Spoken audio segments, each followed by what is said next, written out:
like a breeze by the ocean side, beginning of time, still unseen by the naked eye. Longing, excited, hoping, ignited by the fire burning inside me. And I'll do what you ask of me, 'cause I know you're all I need. And I'll carry joyfully this light inside of me, inside of me.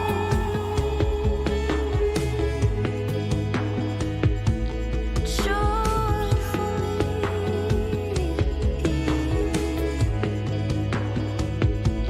you're all I need.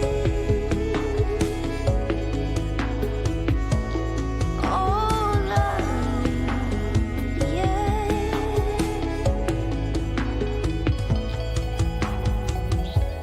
So much to live for, but I need your hand, growing to see your final plan. Longing, excited, hoping, ignited by the fire burning inside me. Longing, excited, hoping, ignited by the fire burning inside me. And I'll do what you ask of me, 'cause I know you're all I need. And I'll carry joyfully this light inside of me, inside of me.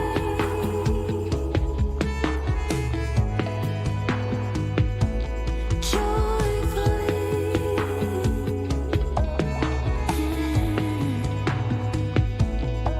you're all I need. All I need, yeah.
Shalom Havarim.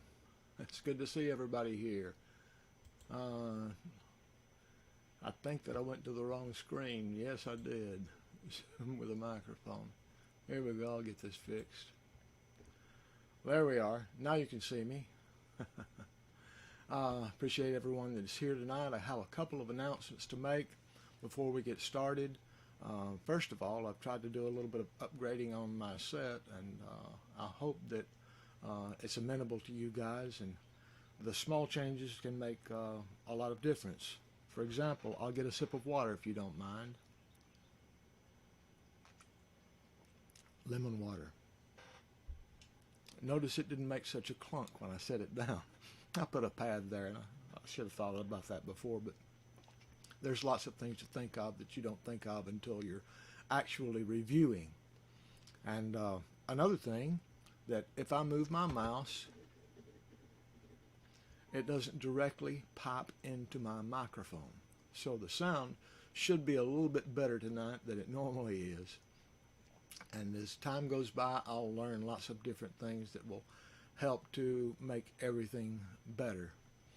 But another announcement that I need to make tonight is that I'll be willing to do a live premiere, which will be a live chat and fellowship with a premiere video, a study that Yahweh has led me to. Believe it or not, the name of the study is Who is God? That's right, you heard me. Who is God? And it's an interesting study, and it's one that the Father has placed on my heart, and in a mighty way this past week. And I'm almost finished with the study. I'm putting everything together, and we will hopefully be doing that live on Saturday. Now the time may be around 10 o'clock, and my volume is low. Is there a problem with my volume? I think everything's okay. Maybe I was just talking low because, I've got a lot to say. Sometimes I say things, and I say things kind of quietly. My father, who is hard of hearing, Candace says, who is God?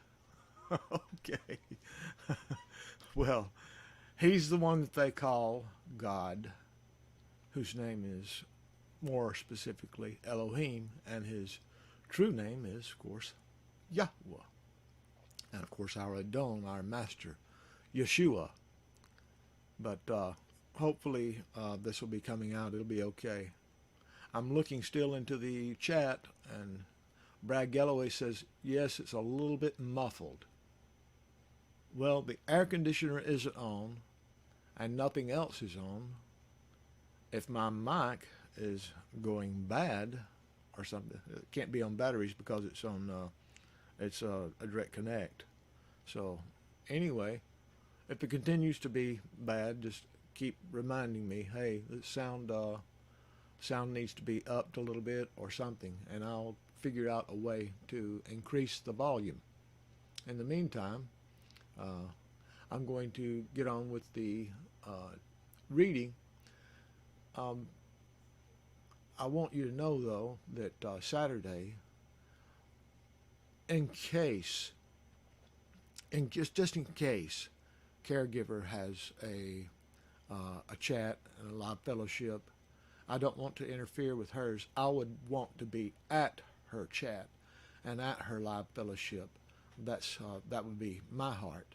So if I don't hear anything from her, it may be maybe on up towards midday before we have the live premiere. But you're certainly welcome to join me there. I'm asking you to join me there because I need to have your support to continue doing what I'm doing. So let's go on to the main scene. Well, there we go, and we get the Maaseh up on the screen so I can begin reading for tonight. I've got quite a few scriptures to read here, so I need to go ahead and get started since I read slow. Chapter 14 in the book of Maaseh, the book of Acts. And it came to be in Iconium that they went together into the congregation of the Yehudim, and spoke in such a way that a great number of both Yehudim and Greeks believed. But the Yehudim, who would not obey, stirred up the Gentiles and evilly influenced their beings against the brothers. So they remained a long time, speaking boldly in the Master, who was bearing witness to the word of his favor, giving signs and wonders to be done by their hands. And the crowd of the city was divided, and some sided with the Yehudim, and some with the emissaries. But when a move took place by both the Gentiles and the Yehudim, with their rulers, to mistreat and stone them, they became aware of it, and fled to Lystra and Derbe, the cities of Lycaonia and the country round about. And they were bringing the good news there. And in Lystra there was sitting a certain man, disabled in his feet, a crippled from his mother's womb, who had never walked. This one heard Shaul speaking, who, looking intently at him and seeing that he had faith, that is, he has the aman, to be healed, said with a loud voice, "Stand up right on your feet." And he sprang up and began to walk. And when the crowd saw what Shaul had done, they lifted up their voices, saying in Lycaonian, "The mighty ones have become like men and come down to us." And they called Barnabas Zeus, and Shaul Hermes, since he was the chief speaker. And the priest of Zeus, being in front of their city, brought oxen and wreaths to the gates, and wished to offer with the crowds. But when the emissaries Barnabas and Shaul heard this, they tore their garments and ran in among the crowd, crying out and saying, "Men, why are you doing this? We also are men with the same nature as you, bringing to you the good news, to turn from these worthless matters to the living Elohim, who made the Shamayim and the earth and the sea and all that is in them, who in past generations allowed the nations to walk in their own ways, though indeed he did not leave himself without witness, doing good, giving us rain from the Shamayim and fruit-bearing seasons, filling our hearts with food and gladness." Even with these words, they still had difficulty in stopping the crowds from offering to them. These crowds were used to offering to false gods, and that's just the path that they tended to follow. That's why Yahweh always told his children, the children of Israel, not to associate with others. And yet here, now, they are associating also with the Gentiles. And they have to come into some of these cities where people are worshiping false gods. And they have that tendency always. But Yehudim arrived from Antioch and Iconium, and having won over the crowds, they stoned Shaul, dragged him out of the city, thinking he was dead. But while the taught ones gathered around him, he rose up and went into the city, and on the next day he went away with Barnabas to Derbe. And having brought the good news to that city, and having made many taught ones, they returned to Lystra and Iconium and Antioch, strengthening the beings of the taught ones, encouraging them to continue in the belief, and that through many pressures we have to enter the reign of Elohim. And having appointed elders in every assembly, having prayed with fasting, they committed them to the Master, in whom they had believed.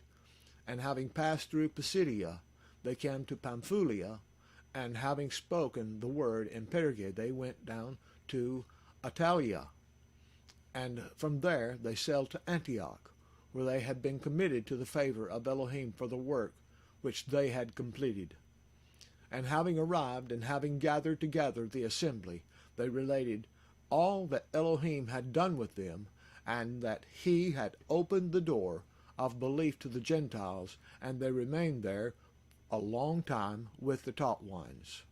And I'll look back over to the chat and see if there's any problems, and apparently my name is not popping up in orange, so everything seems to be good. And I just wonder if the volume is still, if there's a problem. because I have the mic turned up all the way as hot as I can make it. So you guys let me know if there's a problem with the mic or if all is well. And I'm sure that some of your systems may not be turned up well enough. So if you turn up the volume first and report back, oh, the volume's okay, that'll be great.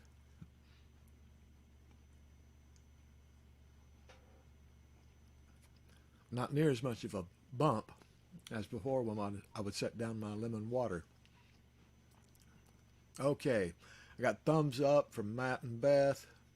Okay, great. Sounds good here, Ken, says DD and K. All right. Well, with that, I'm going to continue.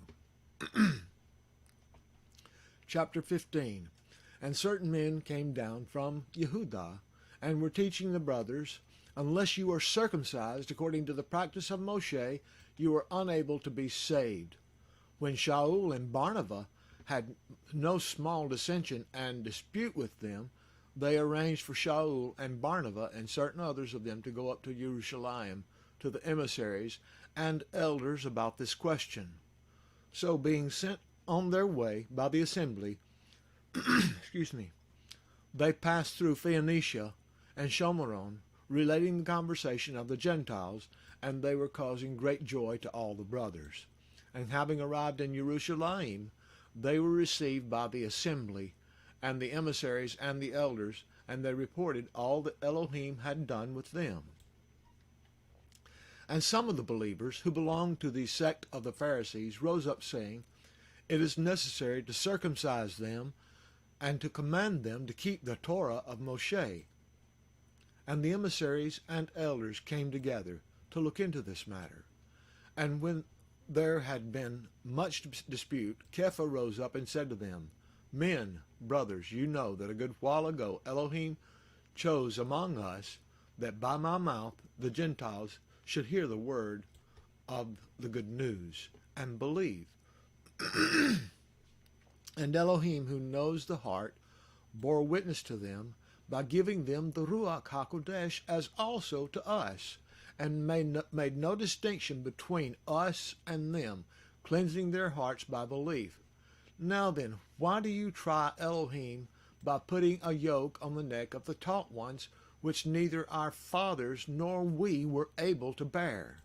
But through the favor of the Master, Yeshua Messiah, we must trust to be saved in the same way as they. And all the crowd was silent, and were listening to Barnabas and Shaul declaring how many miracles and wonders Elohim did among the Gentiles through them. And after they were silent, Yaakov answered, saying, men, brothers, listen to me. Shimon has declared how Elohim first visited the Gentiles to take out of them a people for his name. And the words of the prophets agree with this, as it has been written, after this I shall return and rebuild the booth of David, which has fallen down, and I shall rebuild its ruins, and I shall set it up. So the remnant of mankind shall seek Yahweh, even all the Gentiles on whom my name has been called, says Yahweh, who is doing all this, who has made this known from of old. Therefore I judged that we should not trouble those from among the Gentiles who are turning to Elohim, but that we write to them to abstain from defilements of idols, and from whoring, and from what is strangled, and from blood. They'd even tell them to abstain from the different kinds of foods, pork, and things that the Jews are not supposed to eat. For from ancient generations Moshe has in every city those proclaiming him, being read in congregations every Sabbath. Then it seemed good to the emissaries and elders with all the assembly to send chosen men from among them to Antioch with Shaul and Barnabas, Yehudah being called Barsabba, and Sila, leading men among the brothers. I will point out again, Sila is one that I grew up calling Silas. Why Silas? Because when it is interpreted By the Greeks, they did the same thing they did with the name of Yeshua. It was Yeshua, Iesus, because S makes the gender male. And Sila was called Silas in the King James Version. But the true name is not Silas, it's Sila, beginning with an I sound, just as the name of Yeshua. Okay. Sila leading men among the brothers, having written by their hands this, the emissaries and the elders and the brothers, to the brothers who are of the Gentiles in Antioch and Syria and Cilicia, greetings, since we have heard that some who went out from us have troubled you with words, unsettling your lives, to whom we gave no command. It seemed good to us, having become of one mind, to send chosen men to you with our beloved Barnabas and Shaul, men who have given up their lives for the name of our Master Yeshua Messiah. We have therefore sent Yehuda and Sila, who are also confirming this by word of mouth. For it seemed good to the Ruach HaKodesh and to us to lay upon you no greater burden than these necessities, that you abstain from what is offered to idols, and blood, and what is strangled, and whoring. If you keep yourselves from these, you shall do well. You do well. Be strong. They therefore, being sent off, went to Antioch, and having gathered a crowd together, they delivered the letter. And having read it, they rejoiced over its encouragement. And Yehuda and Sila, being themselves also prophets, encouraged the brothers with many words, and strengthened them. And having spent some time, they were sent back in peace from the brothers to the emissaries. But it seemed good to Sila to remain. And Shaul and Barnabas continued in Antioch, teaching and bringing, with many others also, the good news, the word of Yahweh. Who is the word of Yahweh? Yeshua. Amen. And after some days, Shaul said to Barnabas, let us now go back and visit our brothers in every city where we proclaimed the word of Yahweh, and see how they are.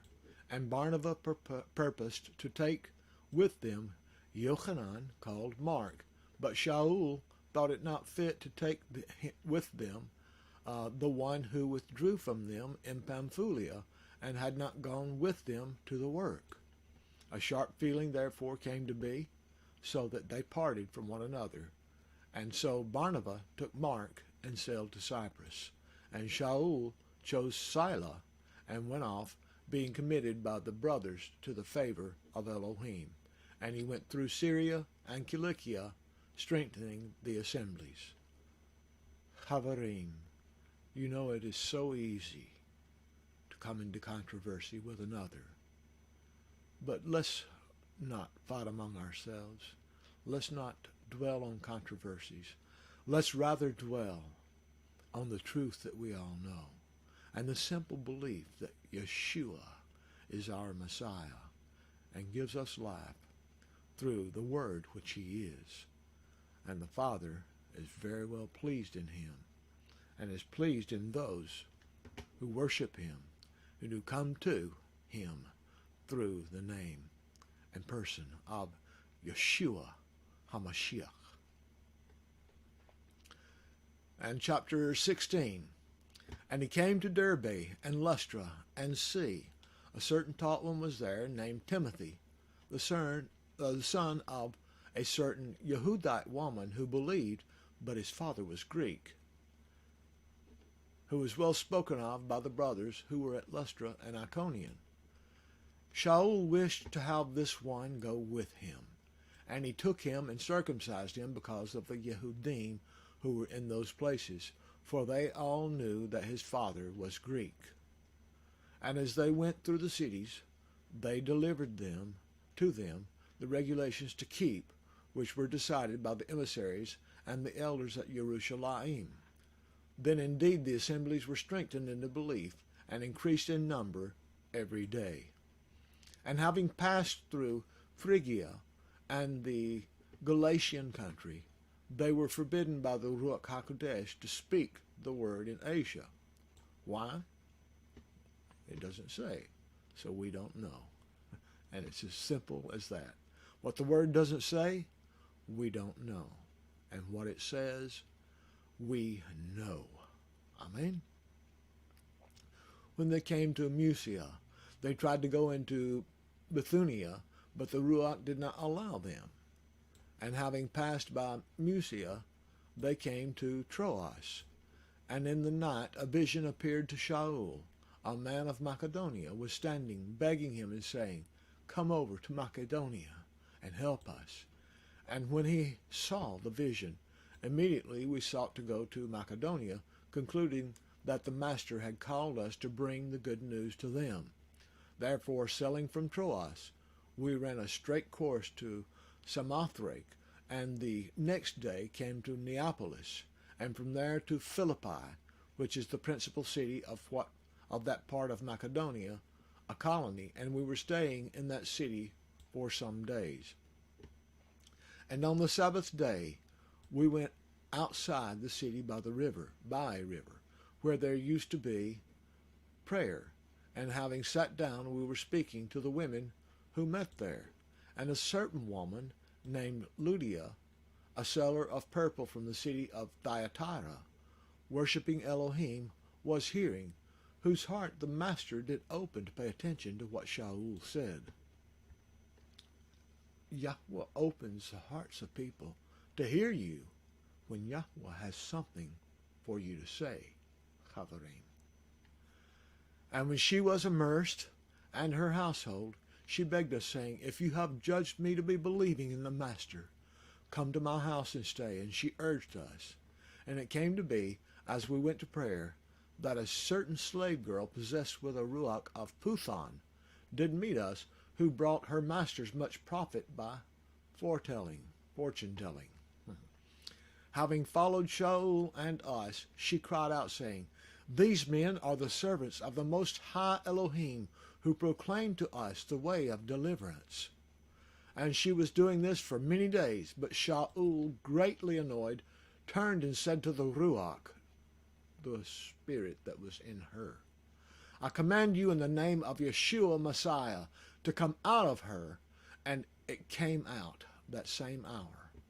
But when her masters saw that their anticipation of money-making was gone, they seized Shaul and Silah and dragged them into the marketplace to the rulers. And having brought them to the captains, they said, "These men, being Yehudim, greatly disturb our city, and they proclaim practices which are not right for us to receive nor to do, being Romans." And the crowd rose up together against them. And the captains tore off their garments and commanded them to be beaten with rods. And having laid many blows upon them, they threw them into prison, commanding the jailer to keep them safely, who, having received such command, put them into the inner prison and fastened their feet in stocks. And at midnight, Shaul and Silah were praying and singing songs to Elohim, and the prisoners were listening to them. Imagine that. They're in the inner prison, the innermost, and their feet are in stocks. And what are they doing? Are they sitting around and complaining, "Oh, my feet are killing me. These stocks are hurting"? Are they complaining about their situation? "Oh, we're trying to serve Yahweh, and all we do is get thrown in jail and beaten"? And no, they weren't complaining. They were praying and singing songs to Elohim, and the prisoners were listening to them. And suddenly a great earthquake took place, so that the foundations of the prison were shaken, and immediately all the doors were opened and all the chains came loose. Not just from Paul and Silas, from the entire prison. And the jailer, awaking from sleep and seeing the prison doors open, thinking the prisoners had fled, drew his sword and was about to kill himself. But Shaul called out with a loud voice, saying, "Do no harm to yourself, for we are all here." And if the prisoners had not been listening to Shaul and Silas sing and seeing their situation and the faith that they continued to live in, even though they were beaten and were in chains, can you imagine the impact that it had on those prisoners? They didn't want to leave. They wanted to stay with Silas and Shaul. And asking for a light, he ran in and fell down trembling before Shaul and Silas. And having led them outside, he said, Masters, what do I have to do to be saved? And they said, Believe on the Master Yeshua, Messiah, and you shall be saved, you and your household. And they spoke the word of Yahweh to him and to all who were in his house. And taking them in that hour of the night, he washed their wounds. And immediately he was immersed, he and all that were his. And having brought them into his house, he set food before them. And he rejoiced with all his household, having believed in Elohim. And when day came, the authorities sent the officers, saying, Let these men go. And the jailer reported these words to Shaul, saying, The captains have sent to let you go. Now then, come out and go in peace. But Shaul said to them, They have beaten us publicly, uncondemned, being Romans. They have thrown us into prison, and now do they throw us out secretly? No, indeed. Let them come themselves and bring us out. And the officers reported these words to the authorities, and they were afraid when they heard that they were Romans. And having come, they pleaded with them and brought them out and asked them to leave the city. So coming out of the prison, they went to Ludia, and seeing the brothers, they encouraged them and went forth. How encouraging. Chapter 17. Pardon me for just a moment while I clear my throat and have a sip of lemon water with just a pinch of salt.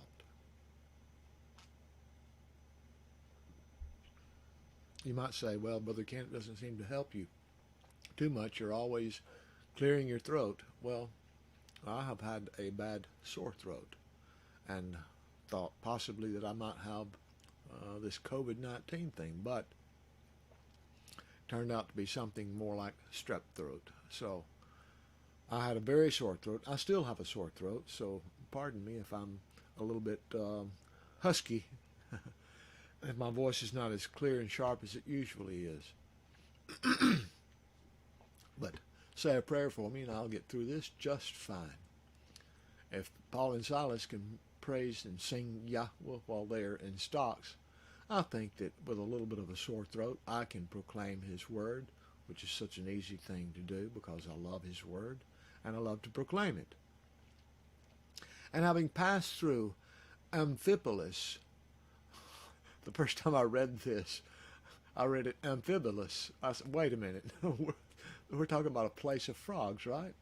Amphipolis and Apollonia, they came to Thessaloniki, where there was a congregation of the Yehudim. And according to his practice, Shaul went in unto them, for the 3 Sabbaths were reasoning with them from the Scriptures, explaining and pointing out that the Messiah had to suffer and rise again from the dead, and saying, This is the Messiah, Yeshua, whom I proclaim to you. And some of them did believe, and a large number of the worshiping Greeks, and not a few of the leading women joined Shaul and Silas.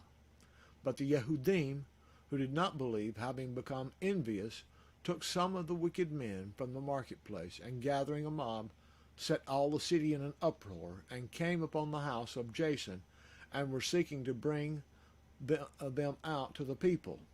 But not finding them, they dragged Jason and some of the brothers to the city rulers, crying out, They have turned the world upside down. They who have turned the world upside down have come here too, whom Jason has received, and all of them are acting contrary to the dogmas of Caesar, saying, there is another sovereign, Yeshua. And they troubled the crowd and the city rulers when they heard this.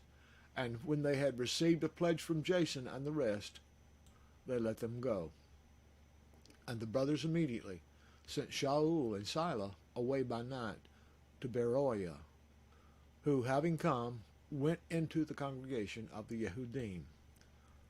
Now these were more noble than those in Thessaloniki, who received a word with great eagerness and searched the Scriptures daily. If these words were so, then many of them truly believed, and also not a few of the Greeks, decent women as well as men. And when the Yehudim from Thessaloniki came to know that the word of Elohim was proclaimed by Shaul at Beroia, they came also there and stirred up the crowds. And then immediately the brothers sent Shaul away to go to the sea, but both Silas and Timothy stayed there. And those who arranged for Shaul brought him to Athens, and receiving a command for Silas and Timothy to join him as soon as possible, they departed. But while Shaul was waiting for them at Athens, his ruach was stirred up within him when he saw that the city was utterly idolatrous. Therefore, indeed, he was reasoning in the congregation with the Yehudim and with the Gentile worshippers, and in the marketplace daily with those who met there. And some of the Epicurean and Stoic philosophers encountered him, and some were saying, what does this babbler wish to say? Others said, he seems to be a proclaimer of strange mighty ones, because to them he brought the good news, Yeshua. I know I made a mistake there, but I can fix that later. Yeshua and the resurrection. And they laid hold of him and brought him to Areopagus, saying, are we able to know what this fresh teaching is of which you speak? For you are bringing some strange matters to our ears. We wish then to know what these mean. For all the Athenians and the strangers living there spent their leisure time in doing naught but to speak or hear what is fresh. We have a few of those people around today, don't we? And having stood in the midst of Areopagus, Shaul said, men of Athens, I see that you are very religious in every matter. Religious don't make you righteous, but only religious. For passing through and observing the objects of your worship, I even found an altar with this inscription, to the unknown mighty one. Not knowing then whom you worship, I make him known to you.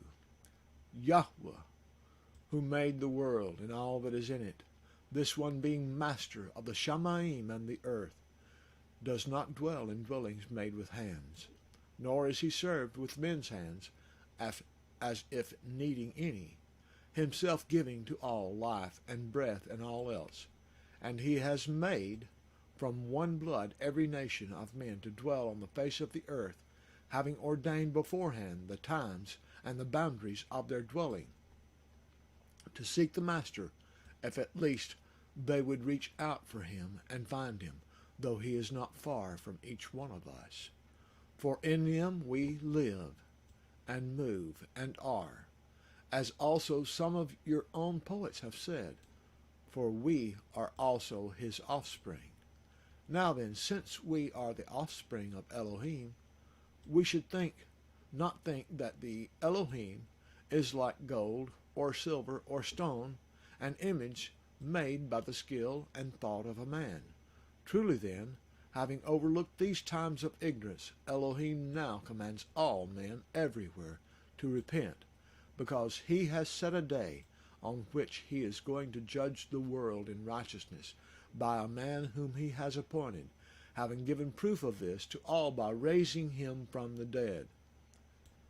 And hearing of the resurrection of the dead, some indeed mocked, while others said, we shall hear you again concerning this. And so Shaul went out from among them.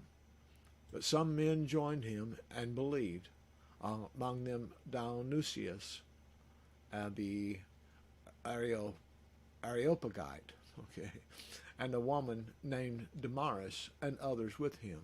A lot of these words I've read all my life, like this is Dionysius, but it changes it here, so it makes it hard for me to read the words that I'm used to reading in the other versions of Scripture, including the NIV and the King James Version. We're going into chapter 18.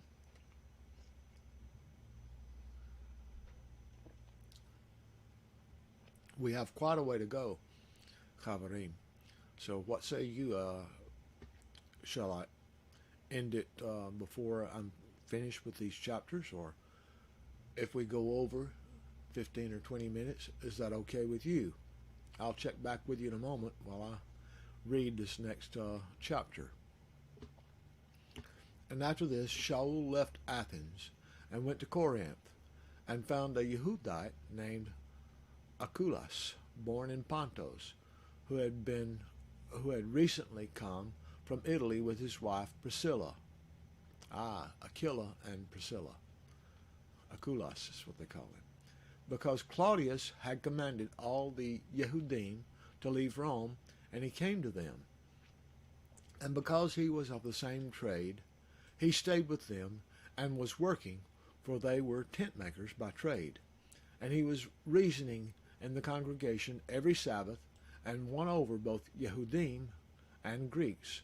And when Silas and Timothy came down from Macedonia, Shaul was pressed by the Ruach, and earnestly witnessed to the Yehudim that Yeshua is the Messiah. However, when they resisted and blasphemed, he shook his garments and said to them, "Your blood is upon your head. I am clean. From now on I shall go to the Gentiles." And having left there, he came to the house of a certain man named Justus, who worshipped Elohim, whose house was next to the congregation. And Crispus, the ruler of the congregation, did believe in the Master with all his household, and many of the Corinthians, hearing, believed and were immersed. Now I'll check over here and see if you guys have said anything about okay with us, says DD&K. All right. As the Ruach blows, brother. Okay, I'll leave it up to the Ruach HaKodesh. And guess what? Many of you guys will be happy to know that, well, you can talk a little longer and continue to enjoy. I look forward to the opportunities of being with the Mishpacha. I really do. I say that from the bottom of my heart. And the Master spoke to Shaul in the night by a vision. "Do not be afraid, but speak, and do not be silent, because I am with you, and no one shall attack you to do you evil, because I have much people in the city." And he remained 1 year and 6 months, teaching the word of Yahweh among them.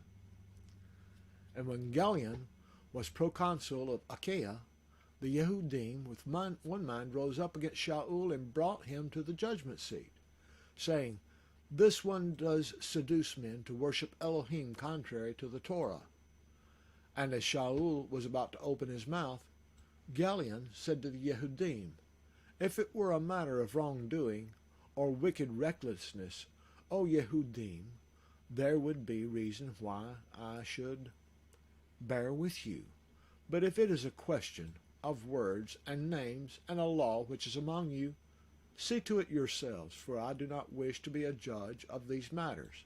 And he drove them away from the judgment seat. And all the Greeks took Sosthenes, the ruler of the congregation, and beat him before the judgment seat. But Galion showed no concern whatever. And Shaul, having stayed several days more, having taken leave of the brothers, was sailing for Syria, and Priscilla and Aculas were with him, having shaved his hair at Chenchria, for he had taken a vow. And he came to Ephesus, and left them there, but he himself went into the congregation and reasoned with the Yehudim. And when they asked him to stay longer with them, he declined, but took leave of them, saying, I have to keep this coming festival in Jerusalem by all means, but I shall come back to you, Elohim desiring so. And he sailed from Ephesus. And having come to Caesarea, going up and greeting the assembly, he went down to Antioch. And having spent some time there, he went forth, passing through the country of Galatia, and on through Phrygia, strengthening all the taught ones. And a certain Yehudite named Apollos, born at Alexandria, a learned man, and mighty in the Scriptures, came to Ephesus. This one had been instructed in the way of the Master, Yeshua, of course. And being fervent in Ruach, he was speaking and teaching the matters about the Master exactly, though he knew only the immersion of Yochanan. And he began to speak boldly in the congregation, and when Aculas and Priscilla heard him, they took him aside and explained to him the way of Elohim more exactly. And when he intended to pass through Achaia, the brothers, having encouraged him, wrote to the taught ones to receive him, who, having arrived, greatly helped those who believed through favor. For with power he refuted the Yehudim publicly, showing from the Scriptures that Yeshua is the Messiah. Chapter 19.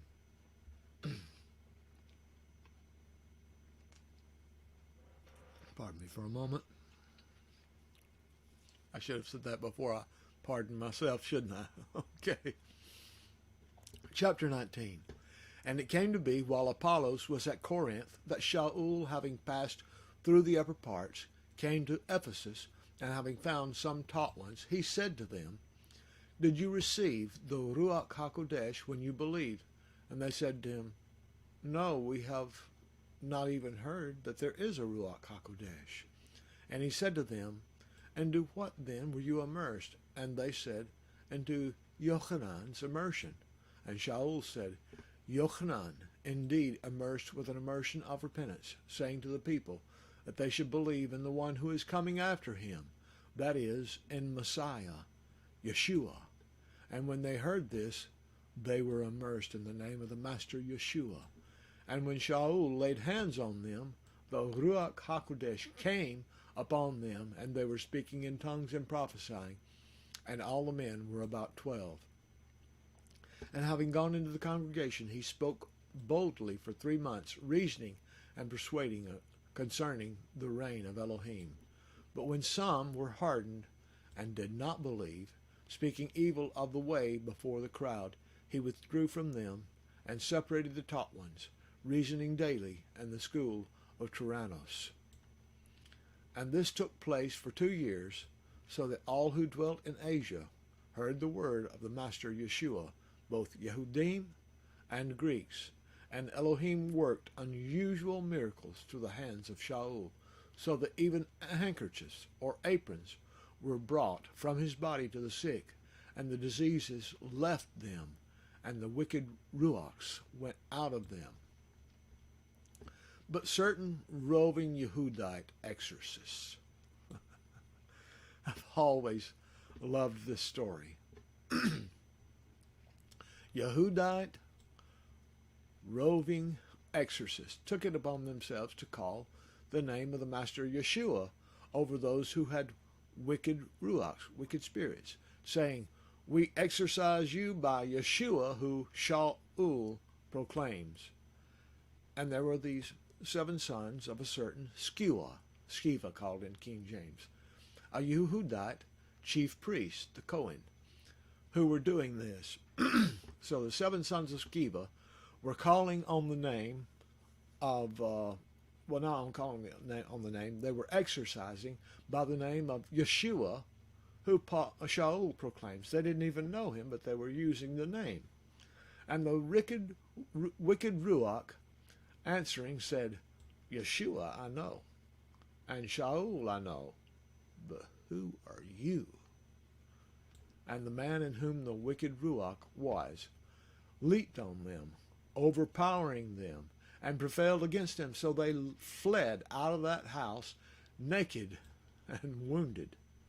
And this became known to all, both Yehudim and Greeks dwelling in Ephesus, and fear fell on them all. And the name of the Master, Yeshua, was made great. Let me ask you, Chavarim, was Yahweh pleased when the name of the Master, Yeshua, was made great? He was a father that said of his own son, he said, "This is my beloved Son, of whom I am well pleased. Hear you him." Yahweh, our Father, was ecstatic when the name of the Master, Yeshua, was made great there in Ephesus. And many who had believed came confessing and declaring their deeds, and many of those who had practiced magic brought their books together, burning them before all, and they reckoned up the value of them and found it to be 50,000 pieces of silver. That's a lot more than the 33 pieces of silver that Judas Iscariot, Yehuda, sold the information about Yeshua for, wasn't it? 33 pieces of silver only. So the word of the Master was growing mightily and prevailing. Now when these matters had been completed, Shaul proposed in the Ruach, when he had passed through Macedonia and Achaia, to go to Jerusalem, saying, "After I have been there, I have to see Rome too." And having sent into Macedonia 2 of those assisting him, Timothy and Erastus, he himself remained in Asia for a time.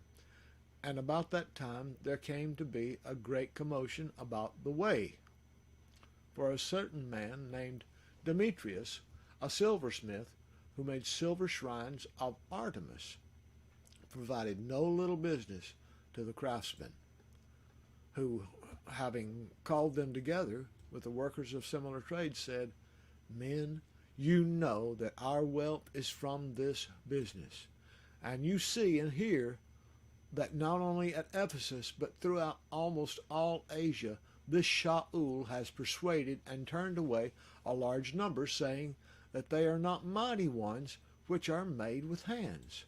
And not only is this trade of ours in danger of coming to rejection, but also that the temple of the great female mighty one, Artemis, whom all Asia and the world worship, shall be regarded as worthless and her greatness diminished." And having heard this, they were filled with rage and cried out, saying, "Great is Artemis of the Ephesians!" And the entire city was filled with confusion, and they rushed with one mind into the theater, having seized Gaius and Aristarchus, Macedonians, Shaul's fellow travelers. And Shaul intended to go in among the mob. The taught ones did not allow him. And some of the officials of Asia, being his friends, sent to him, begging him not to risk himself into the theater. Then others indeed shouted this, and others that, for the assembly was confused, and most of them did not know why they had come together. That's the way a crowd does, isn't it? A lot of people are protesting this and protesting that, and people just join them. They don't even know what they're protesting. And some of the crowd instructed Alexander, the Yehudim, putting him forward, and Alexander motioned with his hand and wished to make his defense to the people.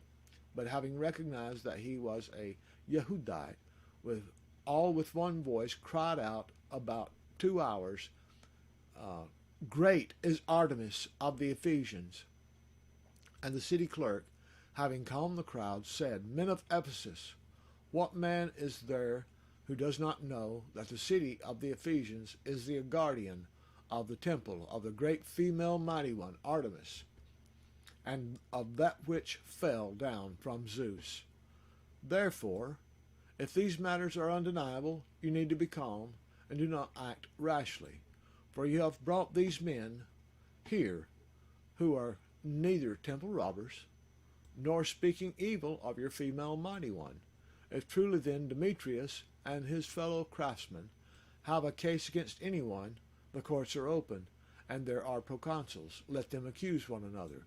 And if you have any further complaint, it shall be settled in the regular assembly. for we are in danger of being accused of riot concerning today, there being no reason which we could give to account for this disorderly gathering. And having said this, he dismissed the assembly. Chapter 20. Pardon me for another moment, please.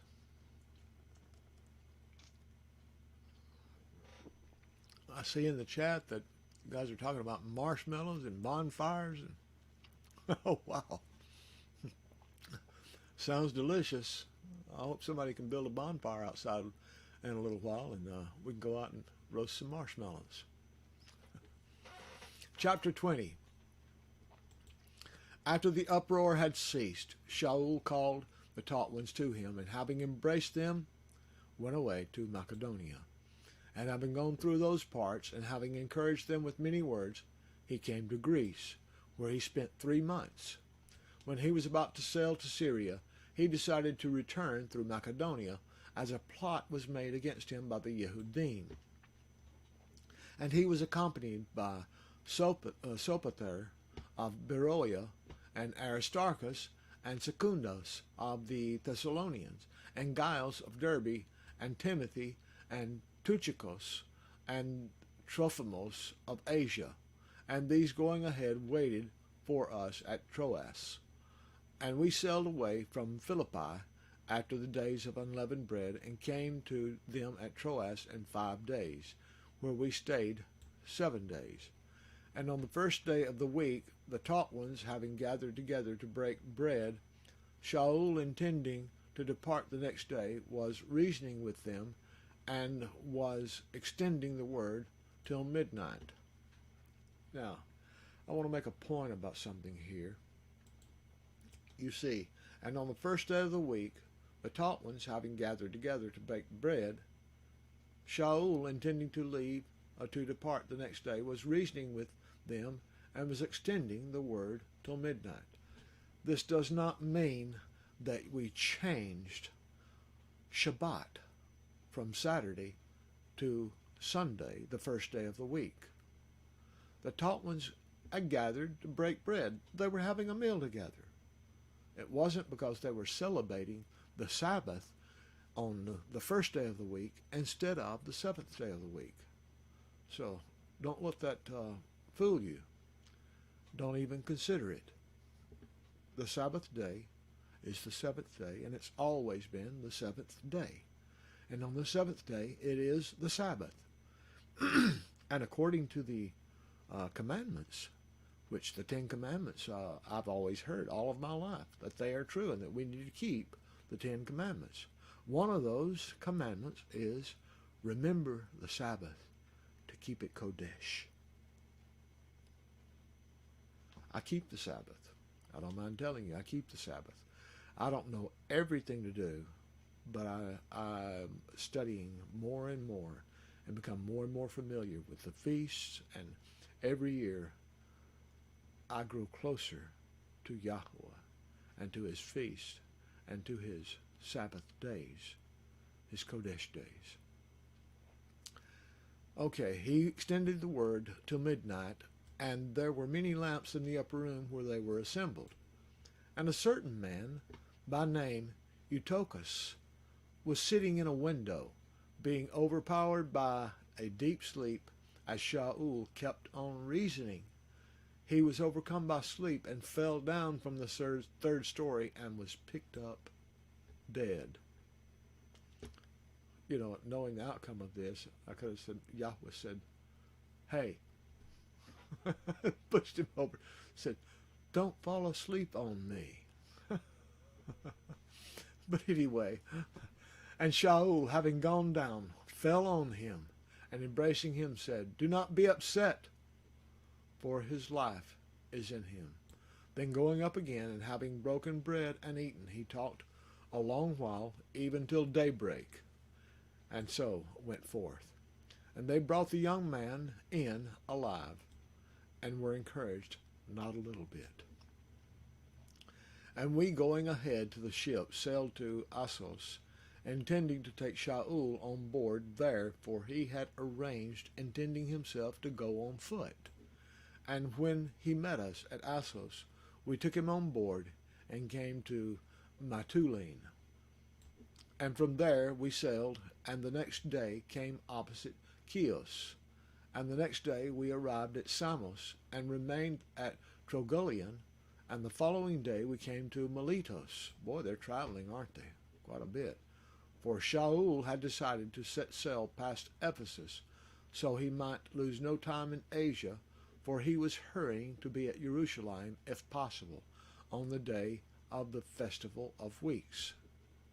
Shaul kept the Kodesh days also, and the feasts of Yahweh. And from Miletus he sent to Ephesus, and called for the elders of the assembly. And when they had come to him, he said to them, You know how, from the first day that I came to Asia, how I was with you all the time, serving the Master with all humility, with many tears and trials, which befell me by the plotting of the Yehudim, as I kept back no matter that was profitable, but proclaimed it to you, and taught you publicly from house to house, witnessing to Yehudim and also to Greeks repentance toward Elohim and belief in our Master Yeshua Messiah.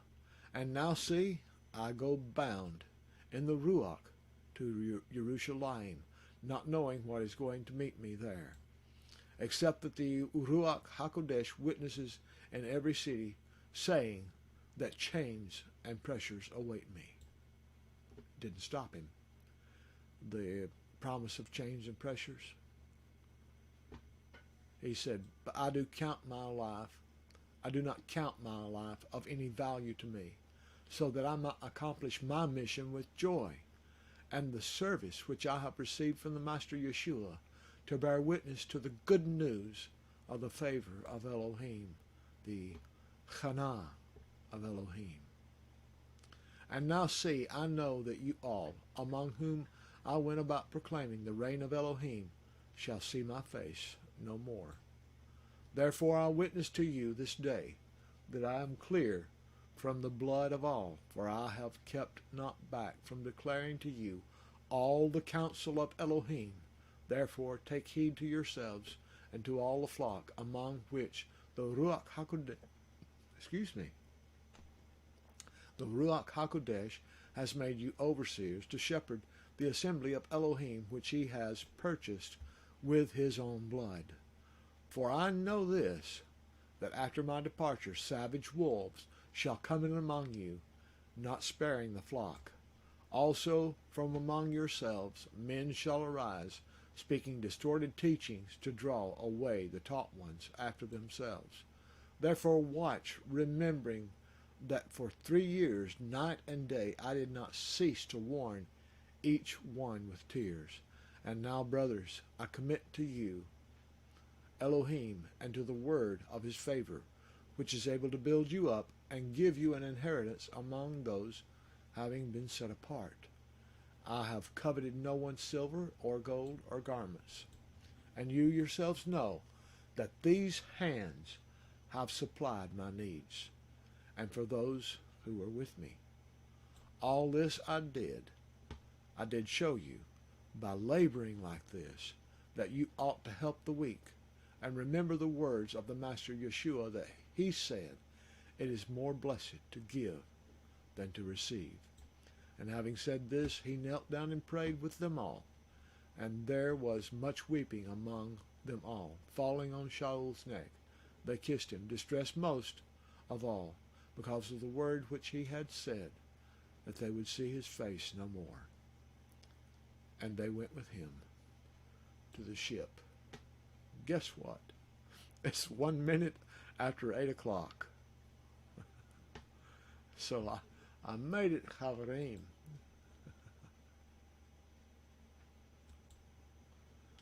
Oh, now let me go back to my Zoom screen so you guys can see my beautiful face. I hope more people are laughing than just me. Oh, see if I can get in here in the chat for just a little while. I'll go up a little bit so I'll have time to read a few things and then join you at the end before we say good night.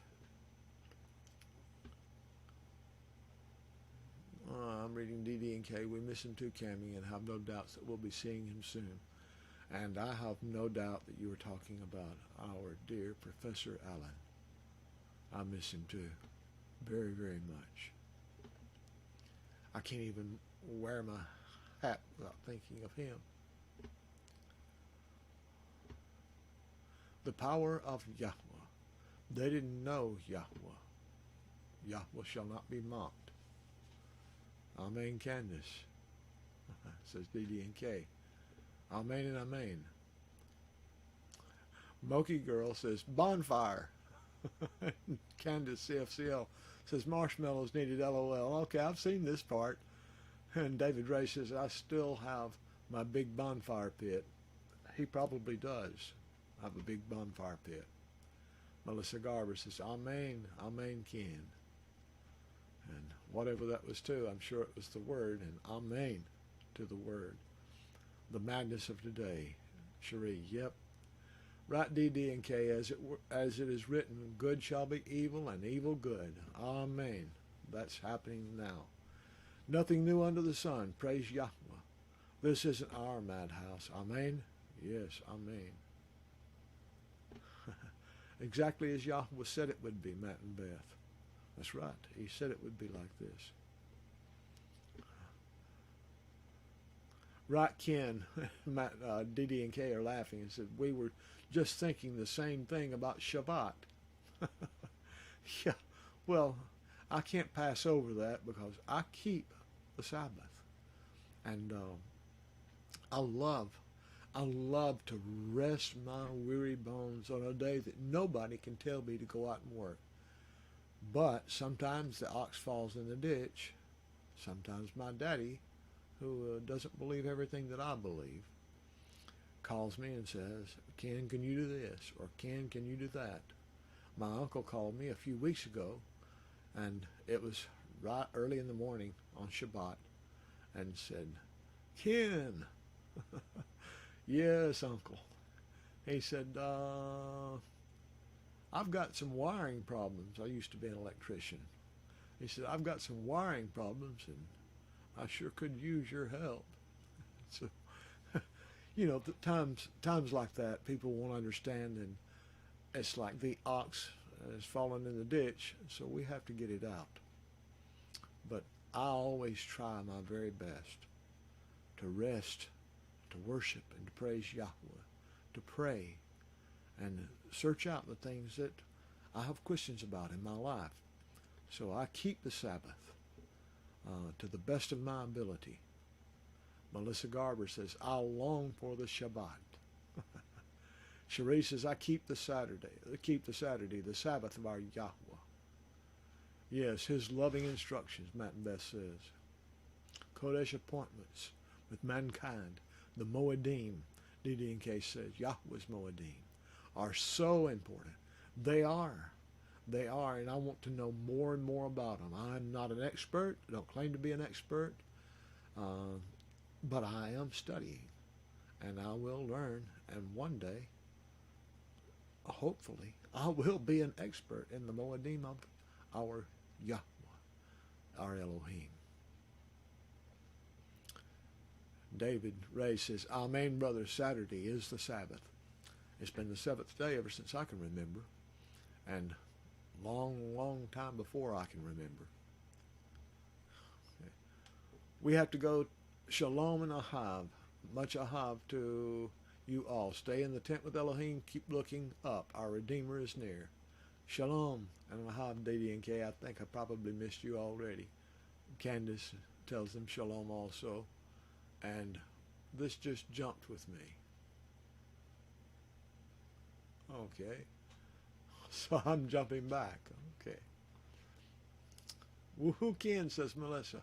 Eric Rangel says, thank you so much for this reading. You're quite welcome, and thank you for joining with us. David Shearer says, Ken, shalom. Shalom, brother. Much ahav to you. And Moki Girl greets David. And Cherie says, Ken, you did great, Ken. Well, thank you. I appreciate that. Cherie. I appreciate that very much. I do the best that I can, and Yahweh always blesses. I'm so grateful. We've had such an anointed chat, and there was so much word that I read, and I didn't do a lot of explaining, but what of it did you not understand? It was all straightforward and very, very easy to understand. So when the Ruach is on us like that and in the chat like this, I know that he is explaining beyond what I can do to each and every one who is listening, and also for those who are in the chat just enjoying the fellowship and telling each other how much you love each other. Well, our time is already past due, and we need to turn it over to our brother. Guess who? Alan Horvath. Yes. I love Alan, and I miss him.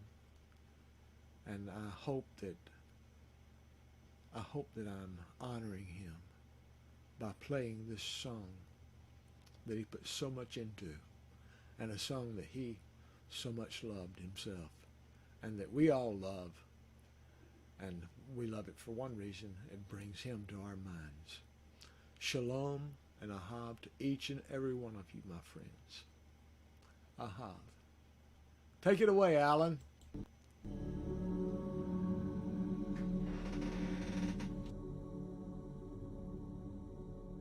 I sing to Yahweh, for he is highly exalted. The horse and its rider he has thrown into the sea. Yah is my strength and song, and he has become my deliverance. He is my El, and I praise him, Elohim of my father, and I exalt him. Yahweh is a man of battle, Yahweh is his name. He has cast Pharaoh's chariots and his army into the sea, and his chosen officers are drowned in the sea of reeds. The depths covered them, they went down to the bottom like a stone.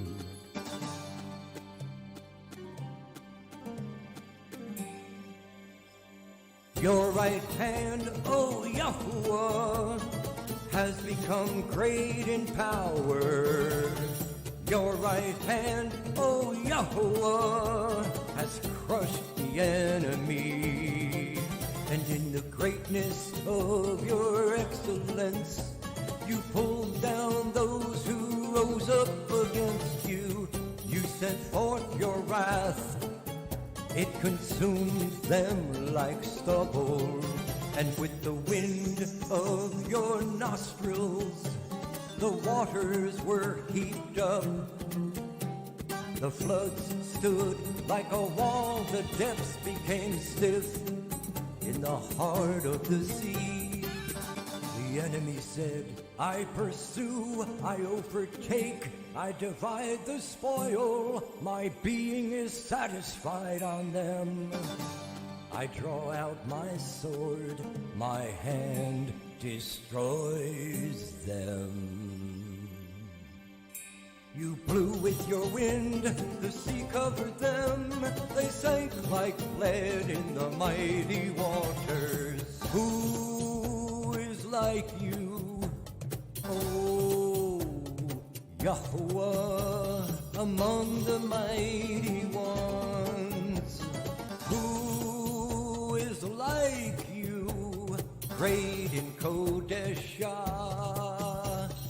awesome in praises, working wonders? You stretched out your right hand, the earth swallowed them. In your kindness, you led the people whom you have redeemed. In your strength, you guided them to your Kodesh dwelling. peoples heard, they trembled.